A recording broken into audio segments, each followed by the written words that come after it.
Eu sei que nós estamos atravessando dias difíceis, momentos de muitas incertezas, mas eu separei esse tempo, separei esse dia para compartilhar uma palavra de fé. Eu tenho certeza que essa palavra vai impactar a sua vida, impactar a vida daquela pessoa que você também vai compartilhar essa mensagem. Por favor, não hesite em deixar um comentário e compartilhar essa mensagem agora. Vamos lá. Daniel capítulo 3, versículo 27 diz assim: Então Nabucodonosor se aproximou da boca da fornalha ardente. Falou e disse: Sadraque, Mesaque e Abidnego, ó servos do Deus Altíssimo, saiam, venham aqui. Então Sadraque, Mesaque e Abidnego saíram do meio do fogo, e os sátrapas, os deputados, os governadores e os conselheiros do rei reunidos. Viram esses homens, então, que o fogo não tinha poder sobre os seus corpos, nem os cabelos de suas cabeças foram chamuscados, nem suas mangas foram trocadas, nem um cheiro de fogo havia sobre eles. Uau! Jogaram Sadraque, Mesaque e Abidnego, os três servos de Deus, que inclusive tiveram os nomes mudados. Jogaram eles em fornalhas aquecidas 7 vezes mais, com a intenção de eliminá-los. Nesse momento, na Babilônia, essa fornalha possivelmente era usada para forjar armas para a guerra. Um exército muito grande, um exército muito poderoso, um império muito poderoso precisa também de muitas armas, e armas poderosas. Eram fornalhas usadas para forjar armas de guerra. E o interessante é que eles aqueceram 7 vezes mais aquelas fornalhas, a fim de acabar de uma vez por todas com a história daqueles homens de Deus que não se rendiam. O desejo do adversário de acabar com a história de homens que são fiéis a Deus. Uma perseguição àqueles que são fiéis a Deus, é a primeira coisa. A segunda coisa é que com isso o inimigo vai se autodestruir. E a terceira coisa é que Deus te colocou acima dessa circunstância adversa. O que é interessante é que em determinada parte do texto você percebe que Sadraque, Mesaque e Abidnego estão numa posição muito absoluta, muito acima daquela fornalha, muito acima do medo da morte, muito acima do fogo, muito acima da ameaça real.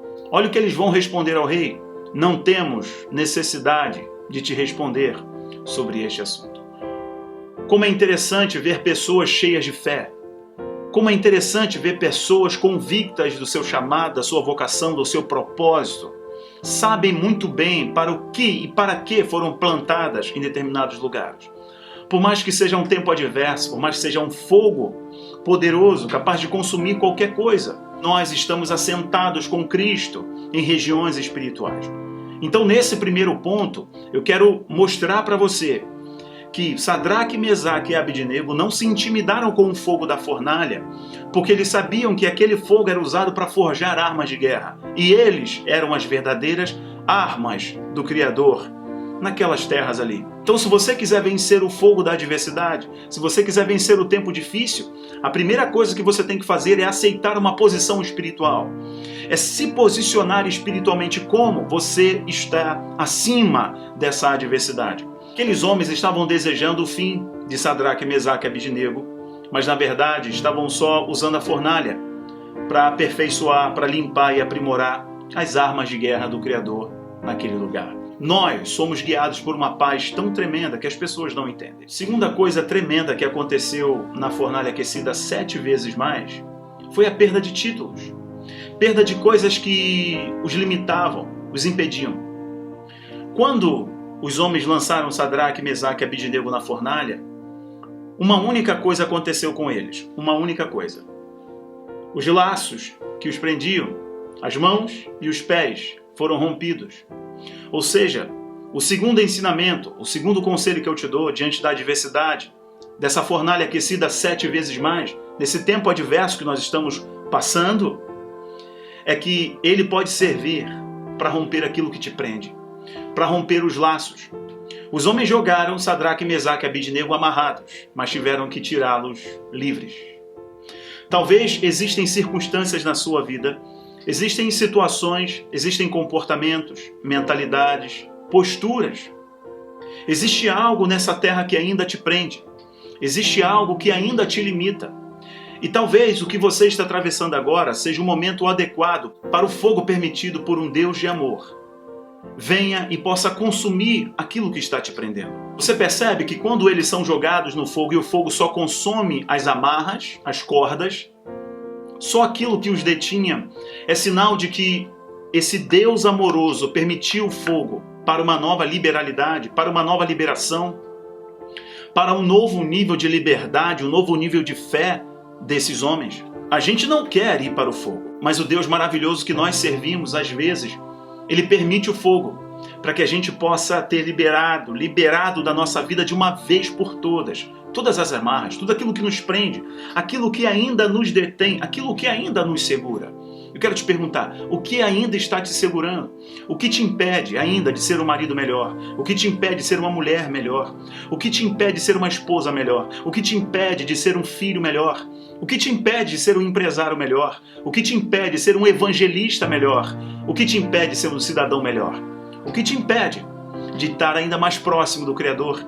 Nesse momento aqui, Sadraque, Mesaque e Abidnego entenderam o ponto 1 e o ponto 2. O ponto 1 é que eles estavam acima da circunstância adversa. O 2 é que o fogo serviu para uma nova liberação. Aquilo que os prendia foi liberado, não os detém mais. Agora, eles estão em outro nível de liberdade para fluir na presença de Deus diante desse mundo. Porque o que os detinha? Seus apegos, seus mimos, suas meninices, suas bobeirinhas, não os detém mais. Tudo ficou para trás. Talvez você está entrando numa fornalha e você não queria entrar, mas de repente vai ser a melhor coisa que aconteceu na sua vida. A terceira coisa é a mais poderosa, a mais bonita, e a gente já vai concluir. É que Sadraque, Mesaque e Abidnego experimentaram o que os outros não experimentaram. Foi o seguinte: quando os homens foram olhar e ver o que estava acontecendo com eles, porque não tinha grito, não tinha som de pavor, não tinha som de medo, não tinha som de pessoas que não confiam no Senhor. Você conhece bem essa história. Lançaram 3, mas tinham 4. E esse quarto era semelhante ao filho dos deuses, ou ao filho do homem. O terceiro ponto é: esse fogo vai permitir uma intimidade com o Eterno que você nunca teve na história da sua vida. Antes da gente seguir, eu vou te contar uma história rápida. Eu lembro que eu já fazia parte de um grupo bem famoso, chamado Toque no Altar. Uma banda musical, um grupo musical bem conhecido. Vamos a mais uma indicada música do ano para cantar Não Recuarei. Eu convido ao palco do Credit Card Hall Toque no Altar. Que todos saibam que não nos entregaremos. E eu estava passando por uma guerra muito grande e eu estava em crise interna, achando que a decisão de ter ido para aquele grupo foi uma decisão meramente carnal. Embora meses antes eu tinha recebido uma palavra de Deus dizendo que Ele me levaria a um outro lugar, seria um tempo muito difícil, mas era o que Ele queria para a minha vida naquele tempo. Mas vivendo ali a circunstância, vendo aquele momento, eu estava me questionando demais, questionando minhas habilidades musicais, me questionando como homem de Deus, questionando muita coisa. E também eu estava sendo muito alvejado. Será que você me entende? E um dia acabou um culto de domingo, um culto maravilhoso. Naquele dia nós ministramos. Acabou o culto, eu não compartilhei nada com ninguém. E eu fui para casa. Não tinha carro, fui para o ponto do ônibus. Esperei o máximo de pessoas saírem dali para eu ir sozinho. Naquele dia eu não queria bater papo com ninguém. Estava muito introspectivo. Eu lembro que eu usava um blazer, um blazer claro, que eu tinha comprado na minha primeira viagem para Portugal. Esse é aquele blazer que combinava com um sapato bico fino de matar barata no cantinho. E eu estava indo para o ponto do ônibus e de repente cai uma tromba d'água, literalmente uma tromba d'água que parecia estar só em cima de mim. E me molhou todo. Eu falei: olha, eu já estou na lenha mesmo, deixa molhar esse negócio. Eu com a minha mochila, eu sempre levava uma mochila onde estavam meus cadernos, minhas coisas, onde tinha as ideias das ministrações, dos livros, das músicas. E eu deixei molhar tudo. Eu vou ficar aqui e aquela tromba d'água me molhando. E de repente passa para um ônibus bem assim na minha frente. Eu olhei, não era o meu itinerário, eu não fiz sinal, nada disso. E o motorista abriu a porta da frente, olhou bem assim, segurando o volante, esticou a cabeça e disse: Rafael Bittencourt. Eu falei: ai não, tudo que eu menos queria que alguém me reconhecesse agora. E ele falou, entra que eu vou te dar uma carona, eu vou te levar. Eu falei, amigo, não é meu itinerário não. Ele, não, eu te levo. Pois bem, eu vou resumir para você a história que eu já contei em alguns lugares. Ele me colocou naquele primeiro banquinho, aquele banquinho da frente, aquele banquinho de deficiente, sabe? Aquele banquinho pequenininho.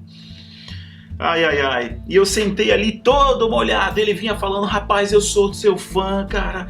A sua música me abençoa demais. Você é um homem de Deus e blá, blá, blá, blá, blá, blá. De repente ele pegou o telefone celular, ligou para a esposa. Uma mão ele segurava no volante, a outra ele falava no telefone. Mulher, sai aí na porta que eu vou te mostrar uma pessoa que tá aqui comigo. E blá, blá, blá, blá, blá, blá. E ele falou, Rafael, a minha esposa era estéril e a gente fez um voto, botou a sua música para tocar, eu coloquei a mão na barriga dela e fizemos uma oração. E a música que ele falou que estava colocando ali era a música Deus de Milagres, né? E aí a minha esposa, a gente tem um filho agora, você é uma bênção, não sei o que. Eu falei, meu Deus do céu. Aí ele mudou o itinerário do ônibus para passar em frente à porta da casa dele. De repente eu escuto quem estava lá atrás começa a xingar, seu pi, eu quero ir para casa, já é tarde, seu miserável, vá para casa, joga o Rafael aí, não quero saber de Rafael. Eu falei, meu Deus, que laço do passarinheiro, que vergonha. Aí ele parou o ônibus, abriu a porta da frente, saiu a mulher dele de casa, com o cabelo todo pro alto, meu Deus do céu. Ele saiu do volante, parou de um lado, eu no banquinho de deficiente, assim, aquele primeiro banquinho, antigamente tinha aquele primeiro banquinho, eu sentado, ela de um lado, ele de outro, pegou o celular e fizeram uma selfie. Eu não sabia onde enfiava a minha cara, o pessoal lá atrás do ônibus gritando, revoltado, que ele estava demorando a chegar em casa. Imagina, o povo queria chegar em casa. E aí passou mais ou menos uns 3 minutos que ele andou assim. Eu falei, meu amigo chegou. Ele falou, você mora aí? Eu falei, não, mora aqui pertinho. Eu só queria descer do ônibus, eu queria sair daquela situação. E aí eu desci, eu falei, olha, o que vier agora, táxi, ônibus, para qualquer lugar eu vou entrar. Que vergonha, meu Deus do céu, que vergonha. Aí, ok, perfeito. Passou um ônibus, eu dei sinal, entrei, não sei nem para onde estava indo o ônibus, só queria entrar. Eu queria só refrescar a cabeça. Aí eu entrei e fui lá para trás. Sentei, encostei assim a cabeça no vidro e cochilei. O ônibus balançando, eu cochilei. E de repente eu acordo com uma voz tão poderosa e tão tremenda, dizendo assim para mim: encontre uma folha seca nesse teu caderno, que eu vou responder o que você está passando. Eu acordei com aquela voz e achei uma folha seca ali naquele meu caderno de anotações, estava todo molhado, tudo molhado. Encontrei uma folha seca e comecei a anotar. Parecia que as palavras iam por si só. Em momentos de dor que se vê o rei, heróis não podem morrer. Sou filho que não luta só, nem abatido na afronta. Estou mais perto de chegar, não vou recuar. Há um segredo em mim, ninguém poderá impedir. Com minha voz eu gritarei. Sei que não estou sozinho nessa guerra. Ele luta por mim. Não recuarei, nada temerei. Comigo está o Senhor. Oh, meu Deus. Pois bem, gente, deixa eu me recompor aqui.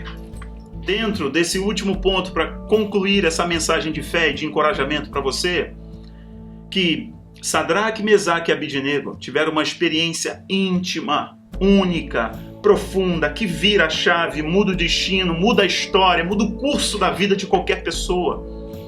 O momento mais trágico, mais difícil, mais doloroso, que era para a morte, se tornou a maior canção, o maior testemunho e o maior momento de intimidade. Une isso à minha história.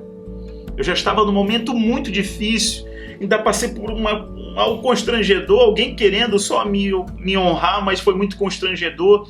Mas eu estava passando por um momento muito difícil. E nesse momento muito difícil, O Eterno falou comigo através de uma canção. Eu quero concluir, e não entenda como um chavão, como um jargão, como um triunfalismo, mas entenda como Deus usando os meus lábios para falar com você. Esse maior fogo que você está vivendo, aquecido 7 vezes mais, essa maior adversidade, esse tempo mais difícil da sua vida, pode resultar também no momento de maior intimidade com Deus da história da tua vida. A tua maior dor pode se tornar hoje também o teu maior testemunho e a tua maior canção. Lembre desses 3 pontos, eles estavam acima da circunstância. O posicionamento era de quem sabia que estava acima. Aquilo que os prendia, todos os apegos, todos os mimos, todos os apreços dessa terra passageira, limitada, finita, foram deixadas para trás. As amarras foram queimadas pelo fogo. E o último, eles provaram de uma intimidade muito poderosa, a ponto dos homens dizerem: nem cheiro de fogo eles têm. Não tem cheiro de fogo, porque o que está dentro deles é o fogo do Espírito Santo.